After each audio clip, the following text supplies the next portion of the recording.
بسم اللہ الرحمن الرحیم۔ شروع اللہ کے پاک نام سے جو بڑا مہربان اور نہایت رحم کرنے والا ہے۔ السلام علیکم دوستو، میرا نام ہے عبدالرحمن اور آپ دیکھ رہے ہیں امیک ٹی وی۔ آپ سب کا اس نئی ویڈیو میں خوش آمدید۔ آج کی ویڈیو میں ہم آپ کو بتانے والے ہیں ارطغرل غازی کے بارے میں، مگر ویڈیو شروع کرنے سے پہلے نئے آنے والے ویور سے گزارش ہے کہ وہ ہمارے چینل کو ضرور سبسکرائب کریں اور بیل آئیکن کو کلک کرنا نہ بھولیں تاکہ ہر نئی آنے والی ویڈیو آپ تک سب سے پہلے پہنچ سکے۔ تو چلیے ویڈیو شروع کرتے ہیں۔ 13ویں صدی کا جب آغاز ہوا تو دنیا میں مجموعی طور پر امت مسلمہ ایک نازک دور سے گزر رہی تھی۔ اسی اثنا میں دنیا کے نقشے پر ایک نئی سلطنت ابھرنا شروع ہو گئی۔ چنگیز خان کی قیادت میں منگولیا سے تعلق رکھنے والے ایک خونخوار فوج نے جب اپنی سلطنت کی توسیع کے لیے دوسرے علاقوں پر یلغار کی تو مشرقی یورپ سے بڑھتے ہوئے وسطی یورپ تک پہنچ گئے۔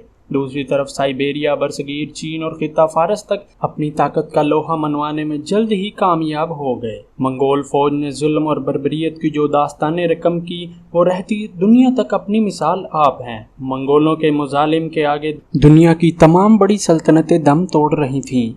دوسری طرف سلطنت خوارزم نے خراسان، ایران، شام، عراق اور آل سرجوگ کے زیادہ تر مقبوضات کو فتح کر لیا تھا۔ اس وقت ان کی قوت عرض شباب پر تھی۔ چنگیز خان نامی طوفان نے اپنی تمام افواج کے ساتھ سلطنت خوارزم کا رخ کیا اور اس کو پاش کر دیا۔ اس سلطنت کی تباہی کے بعد وہاں پر موجود ترک قبائل کسی محفوظ جگہ کی تلاش میں ہجرت کرنے لگے۔ ان میں زیادہ تر قبیلے چرواہے اور خانہ بدوش تھے۔ جہاں سبز علاقہ اور پانی میسر آیا، انہوں نے وہاں ہی خیمے گاڑ کر ڈیرا ڈال لیا۔ ان ترک قبیلوں میں سے ایک بڑا قبیلہ جس کا نام کائی قبیلہ تھا۔ کائی قبیلہ باقی قبیلوں سے کچھ بڑا اور طاقتور تھا۔ یہ نہایت ہی جنگجو قبیلہ تھا۔ اس قبیلے کے سردار سلیمان شاہ تھے۔ کائی قبیلہ سلیمان شاہ کی سربراہی میں اپنے وطن خراسان کو چھوڑ کر مختلف ملکوں میں گھومتا ہوا شام کی طرف جا رہا تھا۔ اسی اثنا میں دریائے فرات عبور کرتے ہوئے سلیمان شاہ ڈوب گئے اور بچ نہ سکے۔ سلیمان شاہ کے 4 بیٹے تھے، سمرتگین، کندوز، ارتگل اور دندار۔ سلیمان شاہ کی وفات کے بعد کائی قبیلہ ختم ہو گیا۔ سنگرتکن اور کندوز اپنے اہل خانہ اور بہت سارے ساتھیوں کے ہمراہ آلت چلے گئے، اور جو لوگ بچ گئے انہوں نے ارطغرل غازی کو اپنی شجاعت اور بہادری کی وجہ سے کائی قبیلے کا سردار چن لیا۔ ارطغرل غازی نہایت ہی بہادر، نڈر اور جنگجو شخصیت کے حامل تھے۔ آپ اپنے قبیلے کا دفاع کرنا خوب جانتے تھے، لہٰذا آپ اپنے چھوٹے بھائی دندار اور تقریباً 420 لوگوں کے ہمراہ ایشیائی کوچک کی طرف روانہ ہوئے اور سرجوگ کی سلطنت میں داخل ہو گئے۔ سرجوگ کی سلطنت کے اس وقت کے حکمران سلطان علاء الدین تھے، جو اپنے عدل و انصاف کی وجہ سے بہت شہرت رکھتے تھے۔ ارطغرل غازی جب اپنے قبیلے کے ہمراہ سلطان علاء الدین کے زیر سائے میں پناہ لینے کے لیے پایا تخت کونیا کی طرف جا رہے تھے تو راستے میں انقرہ کے قریب ارطغرل غازی کو 2 فوجیں محصول جنگ نظر آئیں۔ ارطغرل غازی کسی فریق سے واقف نہ تھے، لیکن یہ دیکھ کر ایک تعداد کے لحاظ سے کمزور ہے اور دوسرا قوی اپنے سواروں کے مختصر دستے کے ساتھ، جن کی مجموعی تعداد 444 تھی، کمزور فریق کی حمایت کے لیے بڑھے اور اپنے ان تھوڑے سے سپاہیوں کے ساتھ اچانک اور بہت تیزی سے حملہ کیا۔ مخالف فوج ڈر گئی اور سمجھی کہ ان کو کہیں سے مدد مل گئی ہے اور یہ فوج جیتے جیتے ہار گئی۔ بعد میں معلوم ہوا کہ ارطغرل غازی نے جس فوج کا ساتھ دیا یہ سرجوگی سلطان علاء الدین کی فوج تھی۔ مخالف فوج کے بارے میں اختلاف پایا جاتا ہے۔ بعض کے نظریے کے مطابق وہ بازنطینی عیسائی فوج تھی اور اکثر لوگوں کے مطابق وہ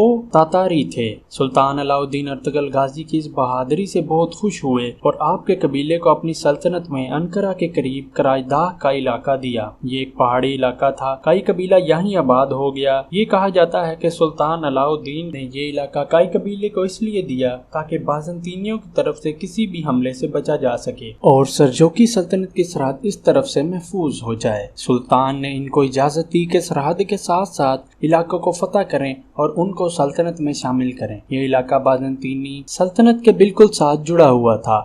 ارطغرل غازی نے کچھ ہی عرصے میں اپنی شجاعت اور بہادری کا سکہ بٹھا دیا۔ کچھ عرصے بعد ارطغرل غازی کو سلطان کی طرف سے 100 گج شہر بھی دے دیا گیا۔ ان فتوحات کا نتیجہ یہ رہا کہ باقی بہت سے ترک قبیلے بھی ارطغرل غازی کے ساتھ مل گئے اور ارطغرل غازی کو اپنا سردار تسلیم کر لیا۔ ارطغرل غازی کی قوت روز بروز بڑھتی گئی اور ان کا اقتدار گرد و پیش کے علاقوں میں قائم ہونے لگا۔ سلطان علاء الدین کے لیے ایک جاگیردار کا اس طرح قوت اقتدار حاصل کر لینا تشویش کا باعث ہوتا، لیکن ایشیائی کوچک میں دولت سلجوقیہ کے اندرونی اختلال اور عمرہ کی بغاوتوں کے سبب زوال کی آخری منزل میں تھی۔ اگرچہ کونیا میں سلاد کاروں کی قدیم شان و شوکت ابھی تک نمایاں تھی، تاہم حکومت کا دائرہ بہت محدود رہ گیا تھا۔ ایک طرف تاتاریوں نے کئی علاقوں پر قبضہ کر لیا اور دوسری طرف عیسائیوں نے قدیم بازنطینی صوبوں کے اکثر حصے واپس لے لیے۔ اس کے علاوہ متعدد سلجوقی سرداروں نے خود مختار حکومتیں قائم کر لیں۔ سرحدی علاقوں میں جنگ کا سلسلہ عموماً جاری رہتا تھا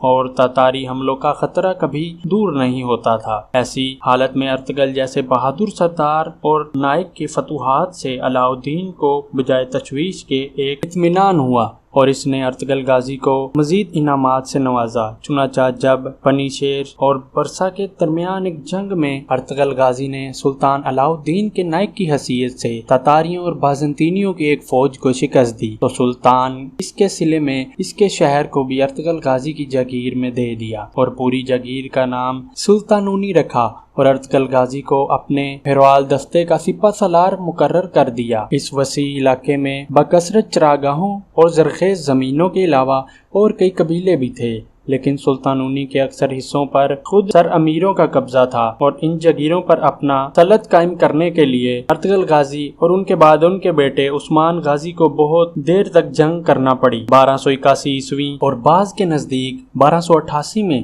ارتگرل غازی نے 90 سال کی عمر میں انتقال کیا۔ ارتگرل غازی کی زوجہ حلیمہ سلجوقی شہزادے ریاض الدین مسعود ثانی کی بیٹی تھیں۔ حلیمہ خاتون سے ارتگرل غازی کے 3 بیٹے تھے، قندوز، ساوجے اور عثمان۔ ارتگرل غازی کی وفات کے بعد اس کے جانشین آپ کے سب سے چھوٹے بیٹے عثمان غازی تھے۔ عثمان غازی بھی اپنے والد کی طرح پکے مسلمان، بہادر اور حوصلہ مند انسان تھے۔ انہوں نے بھی فتوحات کا سلسلہ جاری رکھا۔ 1299 میں سلجوقی سلطنت بالکل ختم ہو گئی۔ عثمان غازی نے اپنا تمام مفتول علاقوں میں اپنی خود مختار حکومت کا اعلان کر دیا۔ یوں سلجوقی سلطنت سے علیحدہ عثمانی سلطنت قائم ہو گئی اور دنیا کے نقشے پر عثمانی سلطنت کا سورج طلوع ہوا، جو تقریباً 600 سال تک چمکتا رہا، جس کی حکومت تقریباً 2 براعظموں تک 2 کروڑ کلومیٹر تک پہنچی۔ ارتگرل غازی کو سوگت میں دفن کیا گیا۔ آپ کے بیٹے عثمان غازی نے وہاں پر ایک مسجد بھی تعمیر کروائی۔ ارتگرل غازی کا دوسرا مقبرہ سلطان عبدالحمید ثانی کے دور میں دوبارہ تعمیر کیا گیا۔ 1998 میں ترکمانستان کے دارالحکومت اشکاباد میں